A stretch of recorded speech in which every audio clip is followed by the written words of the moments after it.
तो राधे राधे साथियों, और हमारी ये सिलेक्शन वाली सीरीज का अगला सेट है, यानी कि सेट नंबर 7 है। और जो नए स्टूडेंट्स हैं उन्हें बता दूं, इसमें जनवरी से लेके अभी तक जो भी इंपॉर्टेंट क्वेश्चन है उनका हम फाइनल रिवीजन कर रहे हैं। और हर सेट में मैं आपके लिए टॉप 50 क्वेश्चन लेकर के आता हूँ। तो चलिए फिर स्टार्ट करते हैं आज की क्लास बिना टाइम वेस्ट करे। तो इस प्रश्न में पूछ रहे हैं कि अमेरिकी गोल्फ एसोसिएशन के सर्वोच्च सम्मान जिसको कहा जाता है बॉब जॉन्स पुरस्कार, इससे किसे अभी सम्मानित किया गया? तो आंसर होगा टाइगर वुड्स को। टाइगर वुड्स की अगर बात करें तो विश्व के प्रसिद्ध गोल्फर है, आपने इनका नाम सुना होगा, ये अमेरिकी है। और अभी इन्हीं को अमेरिकी गोल्फ एसोसिएशन का ये जो सर्वोच्च सम्मान है बॉब जॉन्स पुरस्कार, उससे इनको सम्मानित किया गया। तो ये आप ध्यान रखेंगे। अगला देखते हैं। तो अगले प्रश्न में पूछ रहे हैं कि भारत का पहला राष्ट्रीय डॉल्फिन अनुसंधान केंद्र, इसका उद्घाटन अभी कहां पे किया गया? तो ये किया गया था बिहार में। और याद रखेंगे ये भारत और एशिया का पहला नेशनल डॉल्फिन रिसर्च सेंटर है। कहां पे? बिहार की कैपिटल पटना में अभी इसका उद्घाटन किया गया है। अगर हम गंगा डॉल्फिन की बात करते हैं तो आपको पता है भारत का ये राष्ट्रीय जलीय जीव है। वैसे भी उत्तर प्रदेश का भी ये राष्ट्रीय जलीय जीव, राज्य जलीय जीव, स्टेट एक्वेटिक एनिमल बन गया है। ये पॉइंट और जोड़ लेना। और गंगा डॉल्फिन का साइंटिफिक नेम भी आपसे पूछा जा सकता है। तो साइंटिफिक नेम है प्लेटानिस्टा गैंगेटिका। गंगा डॉल्फिन एक दृष्टिहीन जलीय मांसाहारी जीव है। अच्छा, एक और प्रश्न आप लिख लो, प्रोजेक्ट डॉल्फिन ये भारत सरकार ने कब शुरू किया था? तो ये जरूर याद रखेंगे, 2019 में। और अगर आपसे पूछे कि गंगा रिवर डॉल्फिन दिवस हम कब मनाते हैं, तो 5 अक्टूबर को हमने मनाना शुरू किया है। इससे संबंधित ये 2-3 बातें हैं, इनको ध्यान में जरूर रखना। अगला प्रश्न देखते हैं। तो अगले प्रश्न में पूछ रहे हैं भारत का पहला राष्ट्रीय डॉल्फिन अनुसंधान केंद्र का भी उद्घाटन कहां पे किया गया? तो आंसर हो जाएगा इसका बिहार में। 2-4 बातें आप याद रख लो, जैसे कि एक तो ये लाइन हो गई, भारत और एशिया का ये पहला राष्ट्रीय डॉल्फिन अनुसंधान केंद्र है जिसका उद्घाटन अभी किया गया बिहार की कैपिटल पटना में, इसका उद्घाटन किया गया। ये पॉइंट ध्यान रख लो। और गंगा जो डॉल्फिन है ये भारत का राष्ट्रीय जलीय जीव है। और अभी याद होगा आपको उत्तर प्रदेश का भी ये राज्य जलीय जीव यानी कि स्टेट एक्वेटिक एनिमल बन गया है। इसका वैज्ञानिक नाम, साइंटिफिक नेम क्या होता है? प्लेटानिस्टा गैंगेटिका होता है। ये एक दृष्टिहीन जलीय मांसाहारी जीव है। और ये भी पूछा जा सकता है कि प्रोजेक्ट डॉल्फिन भारत सरकार ने कब शुरू किया था? तो 2019 में शुरू किया था। और हाँ, एक और पॉइंट यहाँ पे जोड़ लो, एक दिवस है गंगा रिवर डॉल्फिन दिवस, वो कब मनाते हैं हम? 5 अक्टूबर को मनाते हैं। ये पॉइंट भी ध्यान रख लो, ठीक है। अगला प्रश्न देखते हैं। तो अगले प्रश्न में पूछ रहे हैं कि गर्भपात को संवैधानिक अधिकार घोषित करने वाला पहला देश कौन सा बन गया है? इंपॉर्टेंट प्रश्न रहेगा, सीधा सा याद रखना है, फ्रांस इसका सही आंसर होगा। कि महिलाओं को गर्भपात यानी कि अबॉर्शन का संवैधानिक अधिकार देने वाला फ्रांस ये विश्व का पहला देश बन गया है, ठीक है। अब बात फ्रांस की है, तो ये रहा मैप में फ्रांस, कैपिटल इसकी पेरिस होती है। यूनेस्को का मुख्यालय आपको यहीं पे मिलेगा। अभी जो समर ओलंपिक हुए थे 33वां संस्करण 2024 में यहीं पे हुआ था। और याद रखेंगे 2030 में जो विंटर ओलंपिक होंगे वो भी फ्रांस में होंगे। करेंसी यूरो है, प्रेसिडेंट इमैनुअल मैक्रोन। प्रधानमंत्री अभी नए बन गए हैं। प्रधानमंत्री नए वाले का नाम आप लोग बताएंगे क्या है। हम अगला देखते हैं। तो अगले प्रश्न में पूछ रहे हैं कि अभी चाक्षु प्लेटफॉर्म को किसने लॉन्च किया? सिंपल से याद रखेंगे, चाक्षु प्लेटफॉर्म को अभी दूरसंचार विभाग ने लॉन्च किया है। उद्देश्य क्या है? जो टेलीकॉम यूजर्स हैं उनके जो धोखाधड़ी के स्पैम कॉल आते हैं, अगर आप उनकी रिपोर्ट करना चाहते हो तो उसके लिए है ये चाक्षु प्लेटफॉर्म, ठीक है। अगला देखते हैं। तो अगले प्रश्न में पूछ रहे हैं कि इंदिरा गांधी प्यारी बहना सुख सम्मान निधि योजना को अभी किस राज्य ने शुरू किया है? इसको हिमाचल प्रदेश ने शुरू किया है। और क्या होगा इसमें? इसमें राज्य की जो महिलाएं हैं जिनकी उम्र 18 से लेकर 60 वर्ष के बीच की है, उन महिलाओं को हर महीने 1500 रुपए दिए जाएंगे। यह है इंदिरा गांधी प्यारी बहना सुख सम्मान निधि योजना, शुरू किया है हिमाचल प्रदेश ने। अगला देखते हैं। तो अगले प्रश्न में पूछ रहे हैं किस राज्य सरकार ने एम युवा योजना को शुरू किया है? तो आंसर हो जाएगा इसका उत्तर प्रदेश। देखो, एम युवा का क्या मतलब हो गया? मुख्यमंत्री युवा उद्यमी विकास अभियान। तो इसमें क्या होगा? इस योजना के तहत जो उद्योग हैं, जो सर्विस सेक्टर है, उनकी परियोजनाओं के लिए 5 लाख रुपए का ब्याज मुक्त लोन दिया जाएगा युवाओं को। इस योजना का मुख्य उद्देश्य है उद्यमिता को बढ़ावा देना, ताकि इससे राज्य में रोजगार के अवसर पैदा हो, ठीक है। एम युवा योजना, उत्तर प्रदेश आंसर होगा। अगला देखते हैं। तो अगले प्रश्न में पूछ रहे हैं कि प्रधानमंत्री नरेंद्र मोदी ने कहां पर भारत की पहली अंडर वाटर मेट्रो का उद्घाटन किया था? आप सबको पता है कहां पे। आंसर हो जाएगा इसका कोलकाता में। तो कोलकाता में चली है देश की पहली अंडर वाटर मेट्रो। किस नदी के नीचे पूछेंगे तो हुगली नदी के नीचे। हुगली नदी के किनारे ही बसा हुआ है कोलकाता। तो इतना याद रख लेना। और ये पॉइंट और याद रख लो, हावड़ा स्टेशन ये जमीन से 3 मीटर नीचे बना हुआ है। कभी पूछ ले एग्जाम में, ये दुनिया का सबसे गहराई में बना मेट्रो स्टेशन है। और वैसे अभी पानी के नीचे जो मेट्रो है वो लंदन और पेरिस में ही चलती है, अब भारत में भी चल रही है। अगला देखते हैं। तो अगले प्रश्न में पूछ रहे हैं कि भारत की पहली एआई टीचर का नाम क्या है? तो आंसर हो जाएगा आइरिस। और ये एआई पर आधारित देश की पहली रोबोट टीचर है, याद रखना, इसका नाम आइरिस है। और किसने बनाया है? मेकर लैब्स एडुटेक नाम की कंपनी ने इसको बनाया है। ये टीचर 3 भाषाएं बोल सकती हैं। और कहाँ पे ये बच्चों को पढ़ा रही हैं? तो केरल के तिरुवनंतपुरम में एक स्कूल है, केटीसीटी हायर सेकेंडरी स्कूल, वहां पे। तो सिंपल सा एक लाइन में याद रखेंगे, भारत की पहली एआई टीचर का नाम आइरिस है। थोड़ा डीप में जाएगा तो वो मैंने आपको बता दिया स्कूल का नाम और किसने बनाया है। अगला देखते हैं। तो अगले प्रश्न में पूछ रहे हैं, अभी किस राज्य के माजुली मुखौटे को जीआई टैग मिला है? तो माजुली मुखौटा इंपॉर्टेंट है, इसका तो उत्तर हो जाएगा असम। बाकी अभी कुछ और प्रोडक्ट्स को जीआई टैग मिला है अलग अलग राज्यों की, पूरी लिस्ट मैंने आपके सामने लगा दी है। प्रश्न में तो हमने ये माजुली मुखौटा के बारे में पढ़ा था जो कि असम का है, ये याद रखना इंपॉर्टेंट भी है। और ये पांडुलिपि पेंटिंग भी याद रख लेना आप, बाकी और यहाँ पे रीड आप कर सकते हो। तो असम इसका उत्तर हो जाएगा। अगला प्रश्न देखते हैं। तो अगले प्रश्न में पूछ रहे हैं कि गेल की भारत की पहली लघु एलएनजी इकाई यानी कि स्मॉल एलएनजी यूनिट का उद्घाटन कहाँ पे किया गया? तो आंसर होगा विजयपुर। और विजयपुर कहाँ पर है? ये मध्य प्रदेश में है। तो सिंपल से याद रखेंगे, अभी गेल ने भारत की पहली स्मॉल एलएनजी यूनिट का उद्घाटन किया मध्य प्रदेश के विजयपुर में। एलएनजी का फुल फॉर्म क्या होता है? लिक्विफाइड नेचुरल गैस होता है। और जो हम घरों पे इस्तेमाल करते हैं वो होता है एलपीजी, लिक्विफाइड पेट्रोलियम गैस। और इसमें जो मेन कंपोनेंट होता है वो मीथेन गैस ही होती है। और हमारे घरों वाली जो एलपीजी है उसमें जो मुख्य कंपोनेंट घटक होता है वो प्रोपेन और ब्यूटेन होता है, ये ध्यान रखना। अगला देखते हैं। तो अगले प्रश्न में पूछ रहे हैं, स्पीड पेट्रोल के लिए बीपीसीएल ने किसे अपना ब्रांड एम्बेसडर बनाया? तो ये बनाया था नीरज चोपड़ा को, जो कि एक जेवलिन थ्रोवर है। आप सभी जानते हैं, भाला फेंक से इनका संबंध है। बीपीसीएल मतलब भारत पेट्रोलियम कॉर्पोरेशन लिमिटेड, और इसका एक प्रीमियम पेट्रोल आता है, उसे स्पीड पेट्रोल के नाम से जानते हैं। उसके लिए ही इनको ब्रांड एम्बेसडर बनाया, वरना बीपीसीएल के जो ब्रांड एम्बेसडर है उनका नाम तो राहुल द्रविड़ भी है। तो राहुल द्रविड़ बीपीसीएल के बनाए गए थे, और उसका एक स्पेसिफिक पेट्रोल है स्पीड पेट्रोल, उसके लिए नीरज चोपड़ा है। दोनों पॉइंट मैंने बता दिए, ध्यान में रखना। अगला देखते हैं। फिर अगला देख रहे हैं, राष्ट्रीय युवा संसद महोत्सव 2024 में फर्स्ट प्राइज किसने जीता? तो यतिन भास्कर दुग्गल ने जीता है। तो याद रखना, राष्ट्रीय युवा संसद महोत्सव 2024 में हरियाणा के हैं ये यतिन भास्कर दुग्गल, और इन्होंने पहला पुरस्कार जीता। और ये है क्या? तो आप कह सकते हो युवाओं को संसदीय और लोकतांत्रिक प्रक्रियाओं की समझ से लैस करने के लिए ये कार्यक्रम आयोजित किया जाता है। हर बार आयोजित किया जाता है, पहली बार 2019 में हुआ था, अभी जो 2024 में हुआ इसका 5वां संस्करण था। और इसकी थीम भी है युवाओं की आवाज, राष्ट्र परिवर्तन के लिए जुड़ा और सशक्त। तो यतिन भास्कर दुग्गल का नाम याद रख लेना। अगला प्रश्न देखते हैं।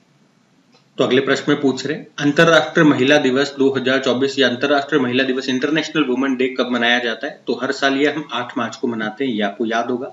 इस बार की थीम जरूर ध्यान रखना, महिलाओं में निवेश, प्रगति में तेजी लाएं। पहली बार इस दिवस को 1909 में मनाया गया था। और ये तो इंटरनेशनल वुमेन डे हो गया, एक नेशनल वुमेन डे भारत में भी हम मनाते हैं। कब? सरोजिनी नायडू जी की जयंती को, यानी कि 13 फरवरी को। और एक अंतरराष्ट्रीय ग्रामीण महिला दिवस भी होता है, वो भी याद रख लो, वो 15 अक्टूबर को होता है। तो महिलाओं से संबंधित ये 3 दिवस है आपके सामने, ध्यान रखना तीनों। अगला प्रश्न देखते हैं। तो अगले प्रश्न में पूछ रहे हैं कि अभी भारत स्टीम बॉयलर एक्सपो 2024 का आयोजन कहाँ पे किया गया? तो ये असम के गुवाहाटी में किया गया, इतना सा याद रखना आप। तो अगले प्रश्न में पूछ रहे हैं, अभी किस राज्य या केंद्र शासित प्रदेश की पुलिस ने भी ऑपरेशन कामधेनु शुरू किया? तो ये शुरू किया था जम्मू कश्मीर पुलिस ने। और उसका उद्देश्य क्या है ऑपरेशन कामधेनु का? अगर बात करें तो मवेशी तस्करी पर रोक लगाना इसका मुख्य उद्देश्य है। ऑपरेशन कामधेनु जम्मू कश्मीर पुलिस ने, ये याद रखना। अगला देखते हैं। फिर अगला प्रश्न पूछ रहे हैं, जन औषधि दिवस ये कब मनाया गया? तो आंसर होगा 7 मार्च को मनाते हैं हर साल भारत में जन औषधि दिवस के रूप में। और इस बार ये 6ठा जन औषधि दिवस मनाया गया। अच्छा, यहाँ पे एक प्रश्न मैं आपसे पूछता हूँ कि भारत के बाहर अभी पहला जन औषधि केंद्र ये किस देश में खोला गया है? ये हम पढ़ चुके, इंपॉर्टेंट प्रश्न रहेगा, बताइए उत्तर। हम अगला प्रश्न देखते हैं। तो अगले प्रश्न में पूछ रहे हैं कि अभी IAA गोल्डन कंपास अवार्ड पाने वाले पहले भारतीय कौन बन गए हैं? तो आंसर होगा श्रीनिवासन स्वामी बन गए हैं। IAA मतलब इंटरनेशनल एडवर्टाइजिंग एसोसिएशन। और अगर बात करें श्रीनिवासन स्वामी ये कौन है? ये एक मार्केटिंग सर्विस कंपनी है, आर के स्वामी करके उसके सीएमडी हैं और अभी इन्हीं को ये IAA गोल्डन कंपास अवार्ड मिला है और ये अवार्ड पाने ये पहले भारतीय बन गए हैं ये अवार्ड पाने वाले, इसलिए ये प्रश्न हम पढ़ रहे हैं, तो इनका नाम ध्यान रखेंगे। इतना सा है ये प्रश्न। अगला देखते हैं। तो अगले प्रश्न में पूछ रहे हैं कि भारत की तीनों सेनाओं का भी संयुक्त अभ्यास है जिसका नाम है भारत शक्ति। इसका आयोजन ये कहाँ पे किया गया? तो इसका आयोजन किया गया था राजस्थान के जैसलमेर में। तो इसमें भारत की तीनों सेनाओं ने हिस्सा लिया था, हमारी थल सेना ने, नौसेना ने और वायुसेना ने।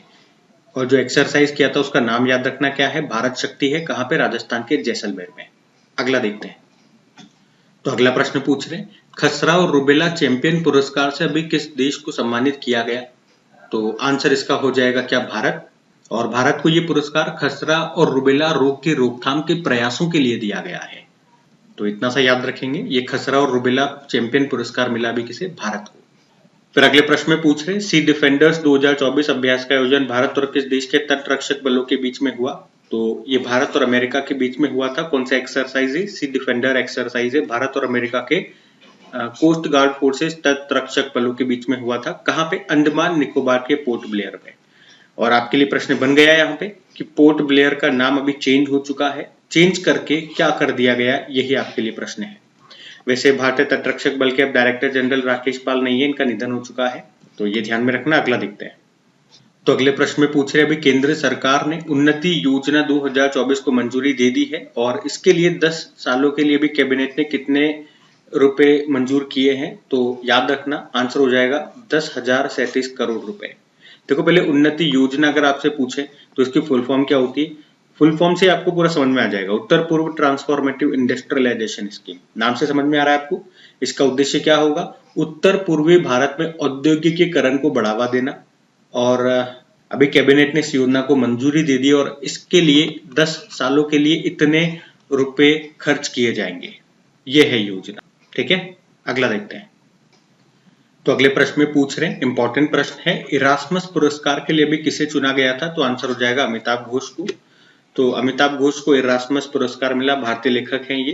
कौन देता है ये पुरस्कार? नीदरलैंड देता है, इतना ध्यान रख लो। और क्यों मिला इनको पुरस्कार? तो इन्होंने अपने लेखन के माध्यम से जलवायु परिवर्तन के वैश्विक संकट को सामने लेकर के आए, इसके लिए इनको ये पुरस्कार मिला। बाकी देखो अमिताभ घोष की अगर बात करेंगे तो एक और पॉइंट याद रखना, 2018 में ज्ञानपीठ पुरस्कार इनको मिला था इनकी पुस्तक स्मोक एंड एशेस के लिए, ठीक है। तो कौन सा पुरस्कार था? इरास्मस पुरस्कार था। हमने देखा अभी अमिताभ घोष को मिला। कौन देता है? नीदरलैंड देता है। और अमिताभ घोष के बारे में भी हमने देख लिया जो इंपॉर्टेंट पॉइंट था। अगला देखते हैं। फिर अगले प्रश्न में पूछ रहे हैं, अभी प्रधानमंत्री नरेंद्र मोदी ने किस राज्य में लचित बोरफुकन की 125 फुट ऊंची प्रतिमा का अनावरण किया? तो कहाँ पे किया है? असम में किया है। किसने किया? पीएम मोदी ने किया है। किसकी? लचित बोरफुकन की ब्रॉन्ज की है ये स्टेच्यू। कहाँ पे? असम के जोरहाट शहर में। इसकी हाइट 125 फुट है और इस प्रतिमा को नाम दिया गया है शौर्य की प्रतिमा। लचित बोरफुकन के बारे में एक पॉइंट और याद रख लो, अभी इसी साल इनकी एक बुक भी आई थी, इनके ऊपर बुक लिखी थी, असम के ब्रेव हार्ट लचित बोरफुकन नाम से। उसको लिखा था अरूप कुमार दत्ता ने और उसको लॉन्च किया था हमारे गृह मंत्री अमित शाह ने। और उस बुक को लॉन्च किया था हमारे गृह मंत्री अमित शाह ने, ये भी ध्यान रखना। तो अगले प्रश्न में पूछ रहे हैं, मिस वर्ल्ड 2023 का खिताब किसने जीता? तो आंसर होगा क्रिस्टिना प्लिस्कोवा ने जीता है। और ये किस देश की है? तो ये चेक रिपब्लिक से है। अच्छा, मिस वर्ल्ड 2023 का इस बार आयोजन कहाँ पे किया गया? तो ये भारत में किया गया है, तो ये भी आप ध्यान रखेंगे। 27 सालों के बाद भारत में इसका आयोजन हुआ, इससे पहले 1996 में हुआ था, तो यहाँ से भी एक प्रश्न बन सकता है। और दूसरा प्रश्न तो यही हो गया, इसका खिताब किसने जीता? क्रिस्टिना प्लिस्कोवा ने। और ये किस देश की है? चेक रिपब्लिक से है। और कौन सा संस्करण हुआ इस बार? तो 71 नंबर का एडिशन था ये भी ध्यान रखना। अगला देखते हैं।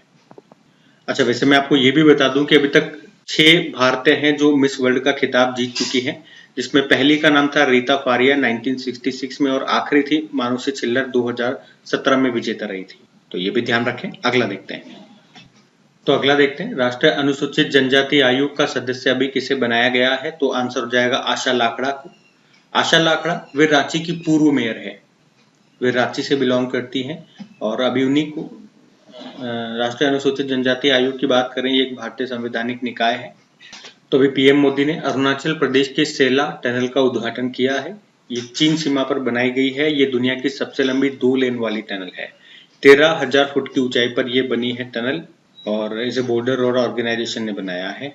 इस टनल परियोजना में 2 सुरंगें और एक लिंक रोड शामिल है, जिसमें एक सुरंग की लंबाई 980 मीटर है तो दूसरे की 1555 मीटर है। तो अगले प्रश्न में पूछ रहे हैं कि प्रधानमंत्री नरेंद्र मोदी ने अभी किस राज्य में सेला टनल का उद्घाटन किया था? तो आंसर हो जाएगा ये अरुणाचल प्रदेश में। कौन सी टनल है ये? कौन सी टनल है? सेला टनल है। कहाँ पे? अरुणाचल प्रदेश। कौन सी टनल है? सेला टनल है। कहाँ पे? अरुणाचल प्रदेश में आपको मिलेगी। मोदी जी ने इसका उद्घाटन किया था। ये दुनिया की सबसे लंबी 2 लेन वाली टनल है।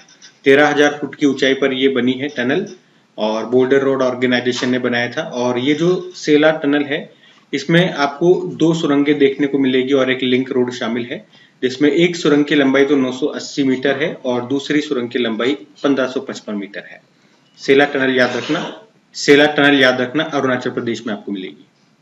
तो फिर अगले प्रश्न में पूछ रहे हैं, अभी 96 नंबर के जो अकादमी पुरस्कार हैं, जिसे आप ऑस्कर पुरस्कार भी कहते हैं, उसमें बेस्ट फिल्म का पुरस्कार अभी किसे दिया गया? तो आंसर हो जाएगा इसका ओपेनहाइमर। तो याद रखेंगे अभी 2024 में जो ऑस्कर अवार्ड्स थे, कौन सा एडिशन था? 96 नंबर का। और किस किस को क्या पुरस्कार मिला है। और अभी जो आपने पढ़ा था बाफ्टा अवार्ड्स, वो और ये सेम ही है इस बार। तो बेस्ट पिक्चर ओपेनहाइमर रही है, बेस्ट डायरेक्टर क्रिस्टोफर नोलान है ओपेनहाइमर के लिए, बेस्ट एक्टर किलियन मर्फी है ओपेनहाइमर के लिए और बेस्ट एक्ट्रेस है Emma stone poor things movie के लिए। तो अगर आपको बाफ्टा याद है तो ऑस्कर ऑटोमेटिक याद हो गया होगा। जब मैंने आपको बाफ्टा पढ़ाया था तो बोला था ये याद रख लो, ये अपने आप याद हो जाएगा। ठीक है, अगला देखते हैं। तो अगले प्रश्न में पूछ रहे हैं कि उत्तर भारत का पहला सरकारी होम्योपैथिक कॉलेज ये कहां पे स्थापित किया जाएगा? तो आंसर हो जाएगा इसका जम्मू कश्मीर में। तो याद रखेंगे उत्तर भारत का पहला सरकारी होम्योपैथिक कॉलेज होगा ये कहां पे? जम्मू कश्मीर में। जम्मू कश्मीर में जो कठुआ जिला है वहां पे इसको स्थापित किया जाएगा 80 करोड़ रुपए की लागत के साथ।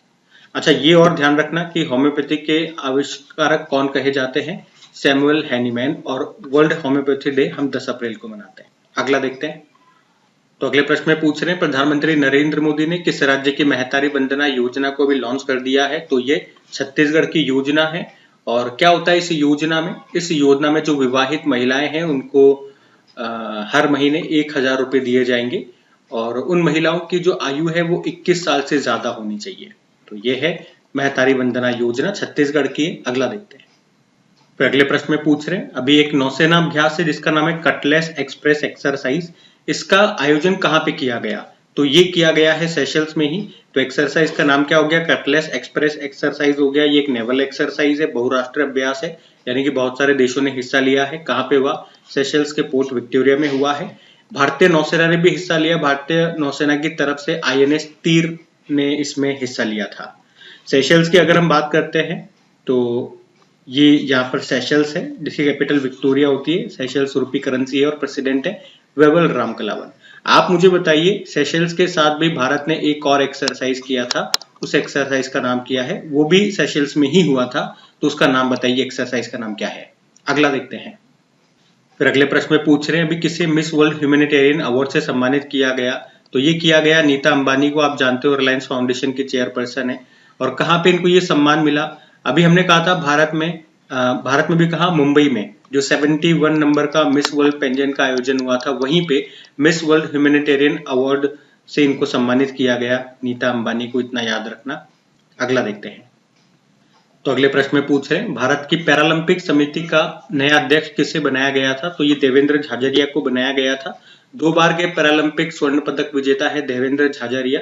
और ये एक इनका संबंध किससे है? जेवलिन थ्रोवर से, भाला फेंक से इनका संबंध है।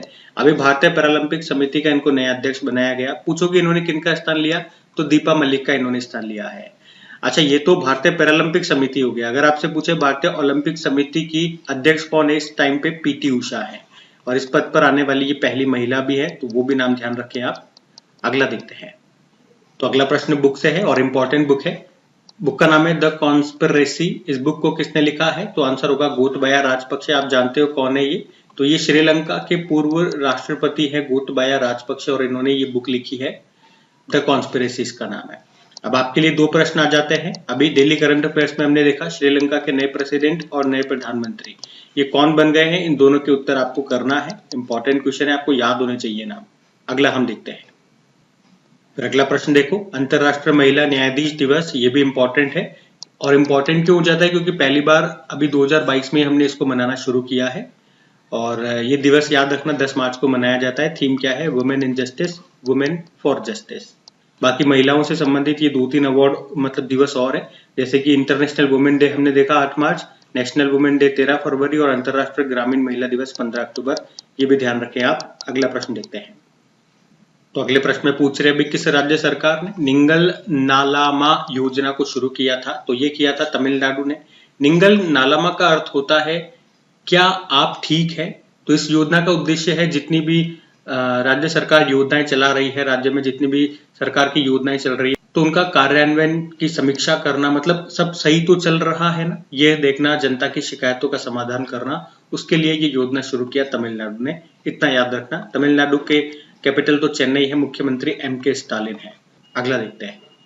फिर अगला प्रश्न अगेन बुक से है। Ramvilas Paswan the weather vane of Indian politics नाम की बुक को किसने लिखा है? तो इसको लिखा है शोभना के नायर ने। और रामविलास पासवान, आपने इनका नाम जरूर सुना होगा। 2019-20 के दौरान ये उपभोक्ता मामलों के केंद्रीय मंत्री थे, लेकिन 2020 में इनका निधन हो गया था। तो उन्हीं के जीवन पर ये बुक लिखी है शोभना के नायर में। अगला देखते हैं।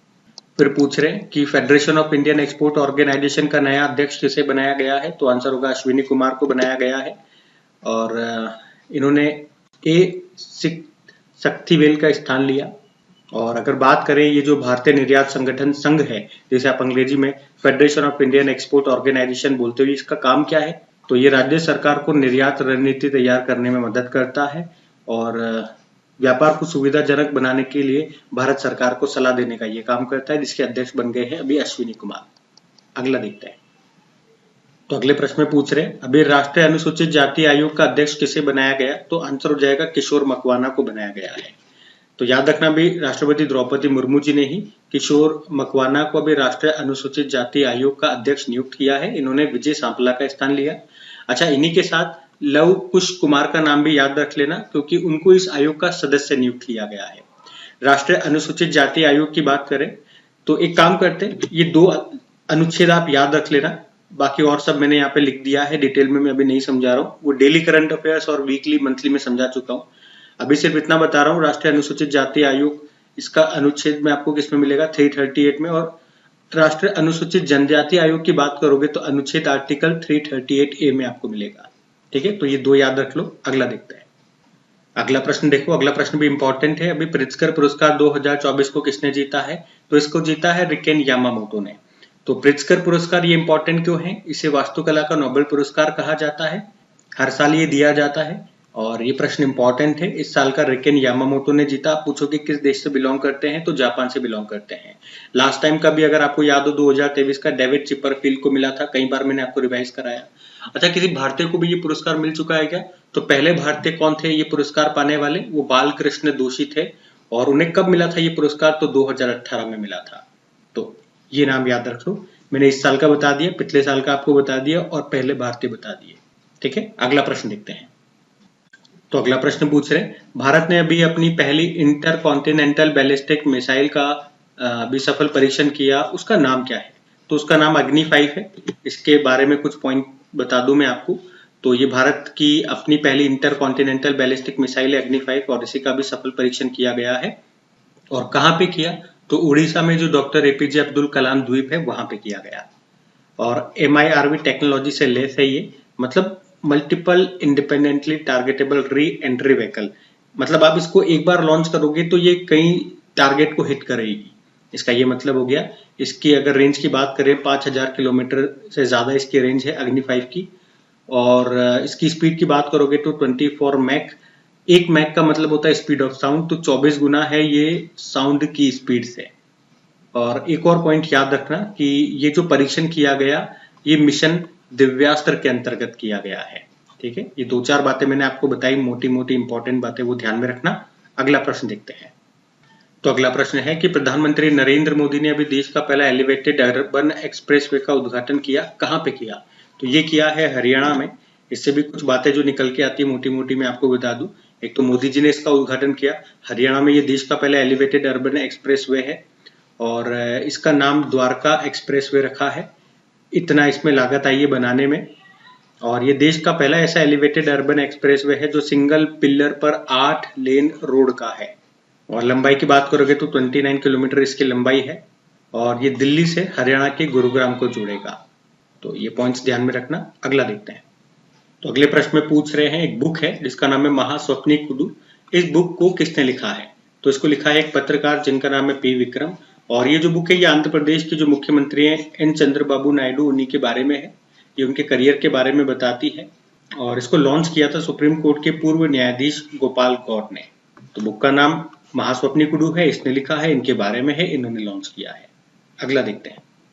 तो अगले प्रश्न में पूछ रहे हैं, केंद्र सरकार ने किस दिन को हैदराबाद मुक्ति दिवस के रूप में मनाने का फैसला किया? तो आंसर हो जाएगा 17 सितंबर को। तो याद रखेंगे, हर साल 17 सितंबर को हम लोग हैदराबाद मुक्ति दिवस के रूप में मना रहे हैं। क्यों मना रहे हैं, पूरा रीजन मैंने यहाँ पे लिखा हुआ है, आप आराम से रीड कर सकते हैं। लेकिन इतना तो आपको पता होगा कि जो हैदराबाद है ये जो निजाम शासन के अधीन था आजादी मिलने के बावजूद भी, तो इसको वापस भारत में मिलाने के लिए हमने एक ऑपरेशन चलाया था, ऑपरेशन पोलो उसका नाम है। और इसको कब आजादी मिली थी? 17 सितंबर 1948 को ही। इसीलिए 17 सितंबर को हम ये हैदराबाद मुक्ति दिवस के रूप में मना रहे हैं। ठीक है, अगला देखते हैं। तो अगले प्रश्न में पूछ रहे हैं, किस देश ने अपने पहले लेजर हथियार जिसका नाम है ड्रैगन फायर, इसका परीक्षण किया? तो ड्रैगन फायर याद रखेंगे ये है क्या? ये एक लेजर वेपन है और किसका है? यूके का है, जिसने इसका अभी सफल टेस्टिंग भी किया है। अच्छा, लेजर से आपको याद आएगा भाई डीआरडीओ ने भी तो अपने स्वदेशी लेजर हथियार का परीक्षण किया था। उसका नाम याद रखना क्या है? दुर्गा 2 उसका नाम है। और इसी तरह से इजराइल का जो लेजर हथियार है उसका नाम क्या है? आयरन बीम है। तो ये ईरान का है, ये भारत का है और ये यूके का है। अगला देखते हैं। फिर अगले प्रश्न पूछ रहे हैं, अभी हाल ही में जारी ऊर्जा पर्यावरण और जल परिषद की रिपोर्ट आई थी, उसके अनुसार उपचारित अपशिष्ट जल प्रबंधन के क्षेत्र में टॉप स्टेट कौन सा है? यानी कि वेस्ट वाटर मैनेजमेंट की फील्ड में। तो इसमें पहले स्थान पे हरियाणा को बताया गया है, दूसरे पे कर्नाटक है, तीसरे पे पंजाब है और चौथे पे राजस्थान है। और सबसे लास्ट में अगर आप पूछोगे तो फिर छत्तीसगढ़ को रखा है। ठीक है, तो हरियाणा आंसर होगा। अगला देखते हैं। तो अगले में पूछ रहे हैं कि विश्व किडनी दिवस कब मनाया गया? तो आंसर हो जाएगा 14 मार्च को मनाया गया। हर साल मार्च के दूसरे गुरुवार को, सेकेंड थर्सडे को ये दिवस मनाया जाता है। इस बार हम ये 14 मार्च को मना रहे हैं। थीम है किडनी हेल्थ फॉर ऑल, तो ये ध्यान रखना। अगला देखते हैं। फिर अगला प्रश्न पूछ रहे हैं कि सीबीएसई के नए अध्यक्ष कौन बन गए हैं? तो राहुल सिंह इनका नाम है। राहुल सिंह याद रखेंगे, सिंपल सा ये सीबीएसई के नए अध्यक्ष बन गए हैं। इन्होंने किनका स्थान लिया? निधि छिब्बर का इन्होंने स्थान लिया है। अगला देखते हैं। तो अगले प्रश्न में पूछ रहे हैं कि यूनाइटेड नेशन डेवलपमेंट प्रोग्राम की एक रैंकिंग आई है, लैंगिक असमानता सूचकांक 2022। इसमें भारत की रैंक आपसे पूछ रहे हैं। भारत 108वें स्थान पर है। कौन सी रैंकिंग के याद रखना, हिंदी में बोलोगे तो लैंगिक असमानता सूचकांक, जेंडर इनइक्वालिटी इंडेक्स इंग्लिश में हो जाएगा। किसने जारी किया? यूएनडीपी ने इसको जारी किया है। भारत 108वें स्थान पर है। टॉप पे पूछोगे तो डेनमार्क है, फिर नॉर्वे, फिर स्विट्जरलैंड है।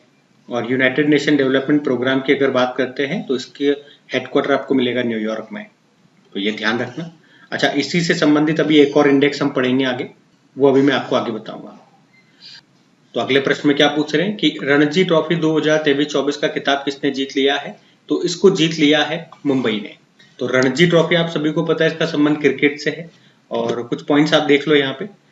इसका फाइनल कहाँ पे हुआ? मुंबई में खेला गया, वानखेड़े स्टेडियम में, और इसको मुंबई ने जीत लिया। 42 टाइम्स 42वां ये इनका खिताब था। इन्होंने हराया है विदर्भ टीम को।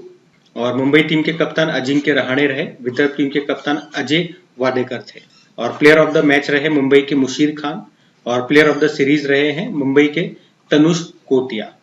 तो कौन सी ट्रॉफी है? रणजी है, जीत लिया है मुंबई ने, हरा दिया है विदर्भ को, ये याद रखना। अगला देखते हैं। तो अगले प्रश्न में पूछ रहे हैं, देश का सबसे ऊंचा मौसम टावर का उद्घाटन ये कहाँ पे किया गया? तो ये भोपाल में किया गया है। तो याद रखना, ये देश का सबसे ऊंचा मौसम टावर है जो स्थापित कहाँ पे किया गया? भोपाल में इसका तो याद रखना, ये देश का सबसे ऊंचा मौसम टावर है जिसका उद्घाटन किया गया है मध्य प्रदेश के भोपाल में। तो ये 200 किलोमीटर दूर से ही बादलों को ट्रेस करने में सक्षम है और ये 3 घंटे पहले ही बादलों की लोकेशन और बरसने की टाइमिंग ये बता देगा। तो ध्यान रखना ये। अगला देखते हैं। तो अगले प्रश्न में पूछ रहे हैं, चुनाव आयुक्त अभी किसे बनाया गया है? तो ज्ञानेश कुमार और सुखबीर सिंह संधू को। देखो, आपको बताया चुनाव आयोग में 3 सदस्य होते हैं। एक मुख्य चुनाव आयुक्त चीफ इलेक्शन कमिश्नर होते हैं जो कौन है वर्तमान में? राजीव कुमार है। और 2 चुनाव आयुक्त इलेक्शन कमिश्नर होते हैं।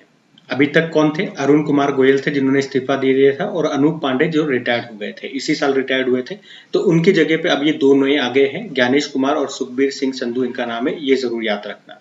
भारतीय निर्वाचन आयोग की बात करें, स्थापना होती है 25 जनवरी 1950।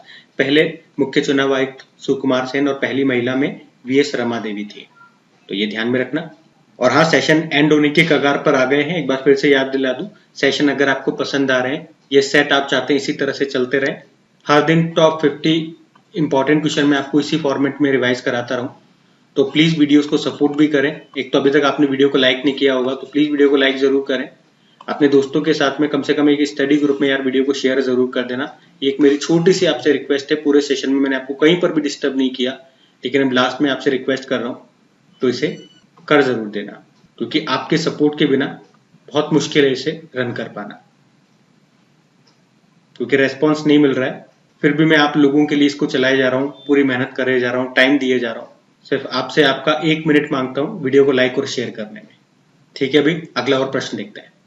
तो अगला प्रश्न देखो, मैंने कहा था ना अभी एक सूचकांक आएगा, तो ये वही है कि कौन सा है, मानव विकास सूचकांक 2022। इसमें भी भारत के रैंक आपसे पूछिए तो आंसर इसका 134 हो जाएगा। जारी यूनाइटेड नेशन डेवलपमेंट प्रोग्राम नहीं किया है। टॉप पे स्विट्जरलैंड है, फिर नॉर्वे, फिर आइसलैंड है, और भारत 134 पे है। और लास्ट पे अगर पूछोगे तो लास्ट पे इसमें कौन है? लास्ट में इसमें सोमालिया देश है। अच्छा चलो, आज से हर सेट में लास्ट में एक प्रश्न और मैं आपसे पूछूंगा, ये आपका होमवर्क प्रश्न एक और हो जाएगा। तो गुप्तेश्वर वन किस राज्य का भी चौथा जैव विविधता विरासत स्थल बना है, ये आपको बताना है। ये वही प्रश्न मैं पूछूंगा जो मैं आपको पढ़ा चुका हूँ, उन्हीं में से लेकर के आऊंगा। जो सेट में आपको करवा रहा हूँ उनमें मैं पढ़ा चुका हूँ। वैसे तो सारे प्रश्न हम पढ़ चुके हैं डेली करंट अफेयर्स की क्लास में, तो वैसे तो कोई भी पूछ सकता हूँ, लेकिन फिर भी मैंने कहा चलो जो सेट अभी तक मैंने पढ़ा लिया उसी में से प्रश्न लेकर के आऊंगा। तो अब उत्तर दीजिए। आज का सेशन यही समाप्त करते हैं। राधे राधे।